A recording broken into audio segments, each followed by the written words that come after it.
our big defense companies are not performing. We are behind schedule, we're over budget, there's no accountability. And I'm supportive of what the president's trying to do, which is to get them to invest and put money back into the defense sector, which has allowed them to become as big as they are.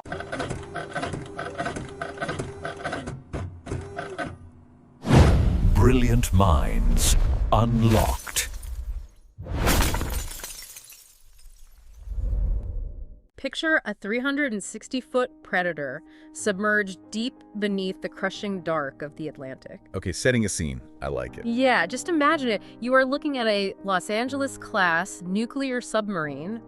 It's a 6,900-ton vessel packed with enough firepower to level entire cities. Right. Engineered specifically to be a silent, undetectable ghost in the abyss. A marvel of modern engineering, really. Exactly. But here's the thing. The USS Boise hasn't actually seen the dark of the abyss in years. Yeah. Instead, it's shackled to a pier in Norfolk, Virginia, basically acting as this rotting billion-dollar paperweight. Ouch. $1 billion paperweight. Oh, it gets worse. For nearly a decade, the United States Navy just poured money into this ship, like tens of millions, then hundreds of millions. This is burning cash. Roughly $350 million, to be exact. They spent years scheduling repairs that never happened, maintaining a crew, and, buying parts for a ghost. And then the unthinkable happened. In this world of infinite military budgets and too big to fail defense projects, the Navy did the exact opposite of what human nature dictates. They finally woke up. They looked at the mountain of cash they had already burned and they just walked away. I mean, they quit. And we need to pull this apart immediately because, listen, this isn't a history lesson about naval logistics or military spending. No, definitely not. We are extracting an incredibly uncomfortable truth here about high performance and systems architecture. The whole mission of this deep dive is to completely dismantle that toxic myth of relentless perseverance. We'll never give up thing. Exactly. We're going to look at how elite operators actually use the science of quitting to protect their mental ROI and secure a massive competitive advantage. Okay, hold on. I'm going to push back on that premise right out of the gate. Go for it. Because from day one, we are aggressively conditioned to believe that quitters never win and winners never quit, right? Sure, it's on every motivational poster. It's baked into our culture, our sports, our business models. I mean, I'm looking at this pragmatically. How does giving up on a $350 million investment translate to winning? Because if you abandon ship, the optics are just terrible. Someone usually gets fired. It sounds like a massive, embarrassing failure being spun by a PR team as a, strategic retreat. I get that. It looks like a failure because we evaluate past investments using heavily outdated biological software. Okay, biological software. Explain that. We are running on ancient hardware when it comes to understanding value. Understanding how to aggressively override that default programming is like the ultimate life hack. So it's a bug in our system. Exactly. And to understand the mechanism, you have to look at what the Boise actually became during that decade.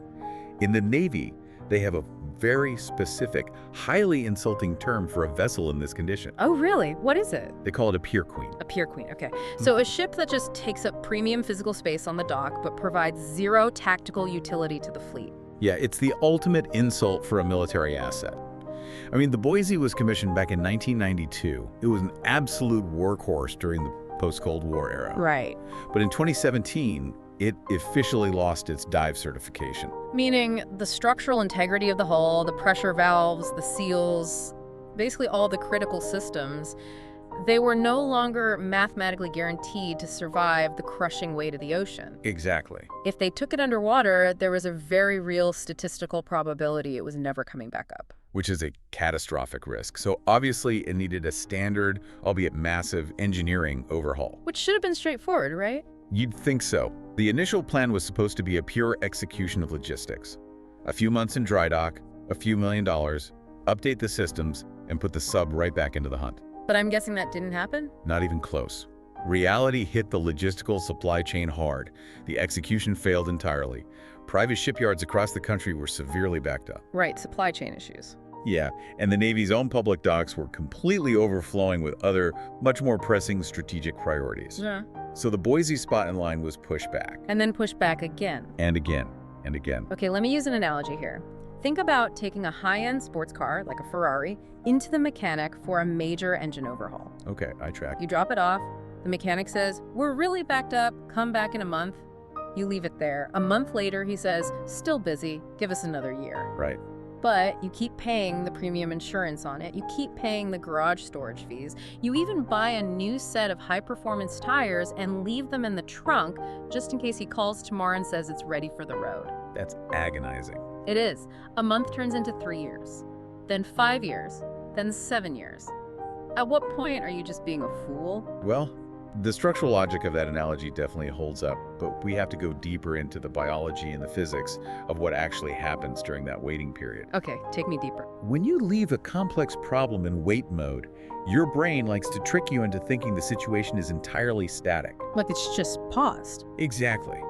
You assume the Ferrari or the submarine is just frozen in time, but it is not. Right, entropy is a thing. Just like the Boise, sitting in that highly corrosive salt water for 7 years, gathering heavy marine growth on the hull, its incredibly complex internal pressurized systems actively withering and seizing up from sheer disuse, it was degrading. So it's actually getting worse while it waits. Yes, when you put a project, a business venture, a relationship, or a physical asset on hold, it doesn't just sit there, it actively rots. Wow.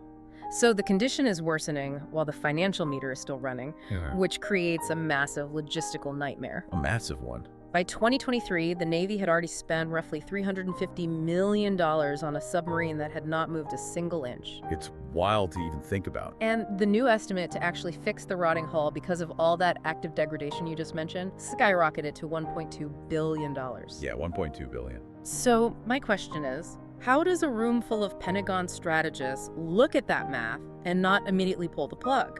Why let it rot to that extreme billion-dollar point? Well, because the smartest, most decorated military strategists on the planet are still, at the end of the day, human beings. Fair point. Which means they are highly susceptible to deeply ingrained cognitive biases, specifically loss aversion. Loss aversion, okay. This is a very deep, primal psychological trap. Evolutionarily, human beings are hardwired to feel the pain of a loss twice as strongly as we feel the joy of an equivalent gain. So it actually physically hurts to lose. Exactly. When we've already paid for something, whether we're paying in massive capital and years of time or in deep emotional energy, the thought of walking away registers in the amygdala as throwing that investment directly into a fire. But wait, I want to defend that human instinct for a second. Let's step out of the Pentagon and into just a normal life. Okay, lay it on me. If I decide to drop a failing business venture today, or let's say I walk away from a law degree that I've spent 3 grueling years and $100,000 on, I have to look in the mirror tomorrow morning and admit I just wasted my life savings, or 3 years of my absolute prime. Yeah, that's a tough pill to swallow. Right, so my instinct tells me it is significantly more pragmatic to spend just a little more time or take out one more loan to salvage that massive initial investment. You're telling me that instinct is just wrong. I am. That internal logic feels protective, but it is a complete fabrication. A fabrication. Yes, it is a lie your brain tells to protect your ego, not your bank account or your future.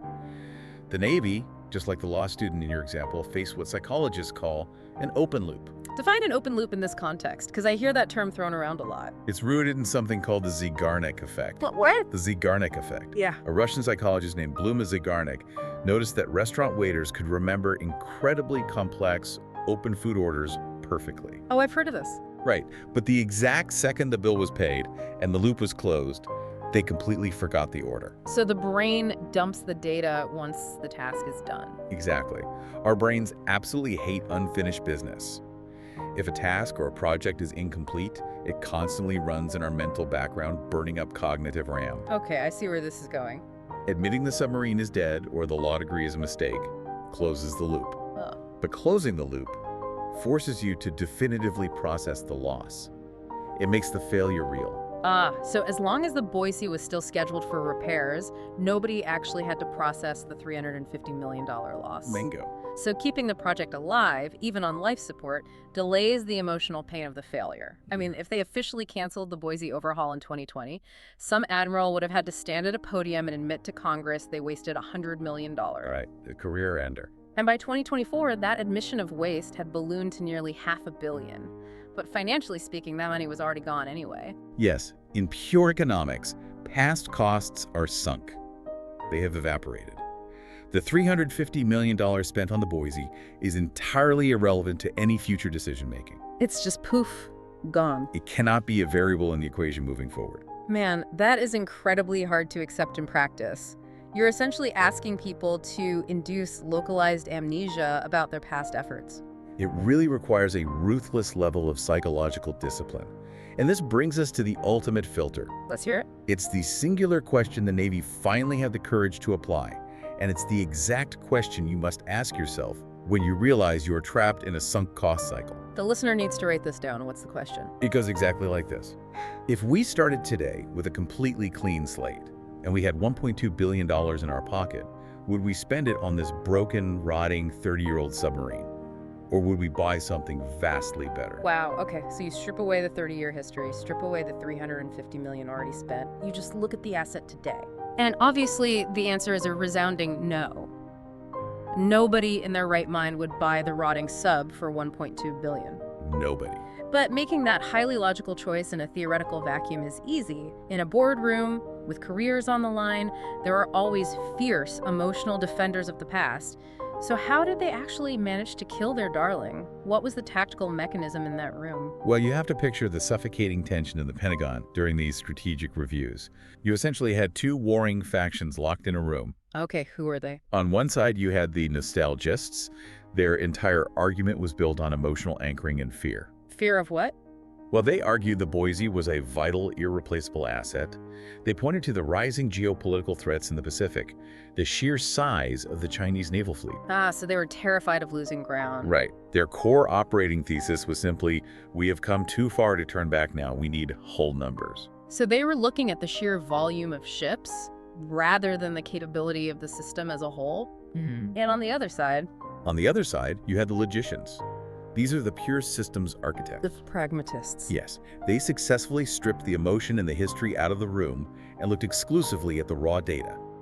And the data proved that the Boise wasn't just an expensive side project, it was a vampire. A vampire! I love that term for this. It was actively draining the lifeblood to the broader technological system. We really need to highlight the exact anatomy of that hidden bleed because it wasn't just about the $1.2 billion in cash. The specific opportunity costs here are staggering. They really are. And this is where the logicians actually won the argument. I mean, every single hour, a highly specialized nuclear technician spent looking at the degraded hull of the Boise was an hour violently stolen from working on a newer, state-of-the-art Virginia-class submarine. Precisely. That's a massive loss of leverage. Every dollar spent trying to patch the 30-year-old sub was a dollar taken directly from developing hypersonic missiles or engineering next-generation drone swarms. It was an active daily sabotage of their own technological evolution. And that's why the logicians won. Because they didn't just argue to save money, they argued to save time and capability.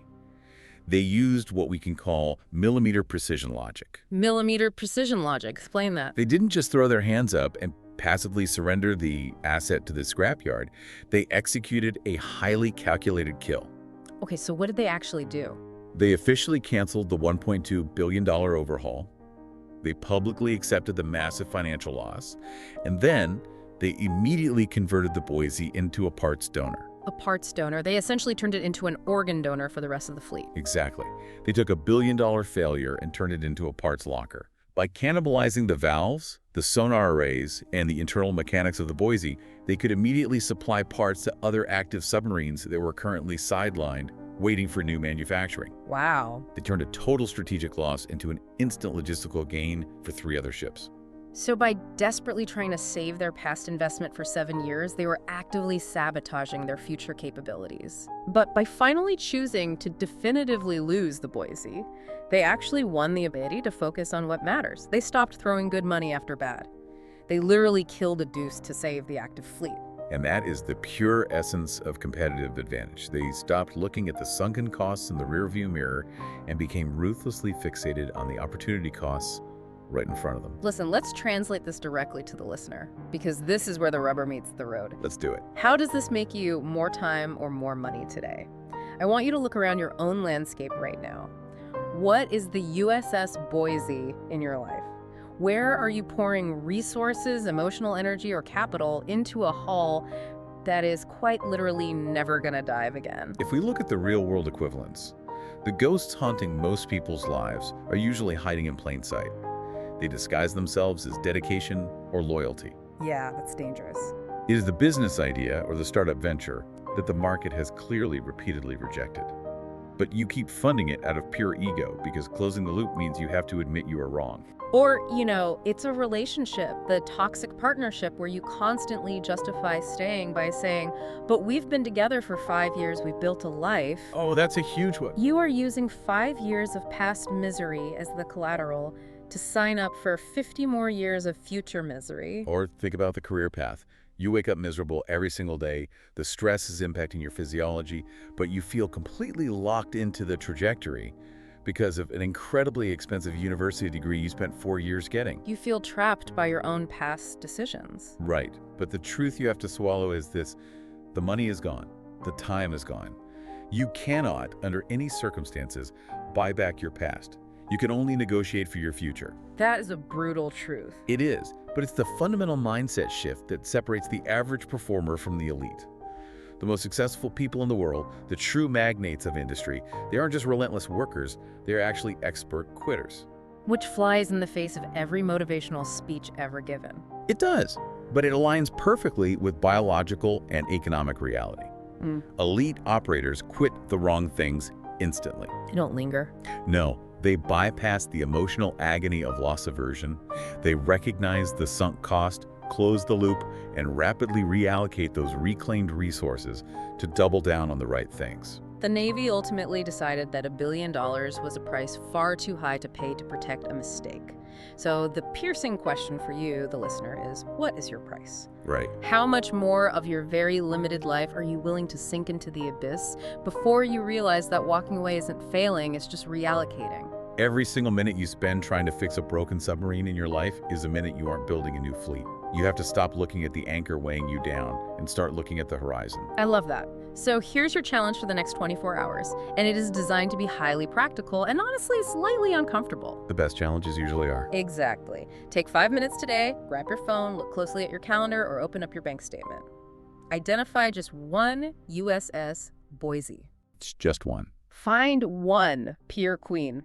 A lingering project, a recurring subscription you don't use, an outdated social obligation that is aggressively draining your resources but offering zero utility in return. Cancel it. Cut the cord. Turn it into a parts locker and reclaim that time, that money, or that mental bandwidth.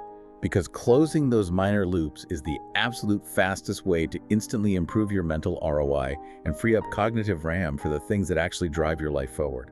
We've talked extensively about how hard it is to let go of sunk costs because of our own internal biological programming, but ask yourself this: if a complete stranger stepped into your life tomorrow, someone with absolutely zero emotional attachment to your past struggles or your ego, what is the very first thing they would quit on your behalf?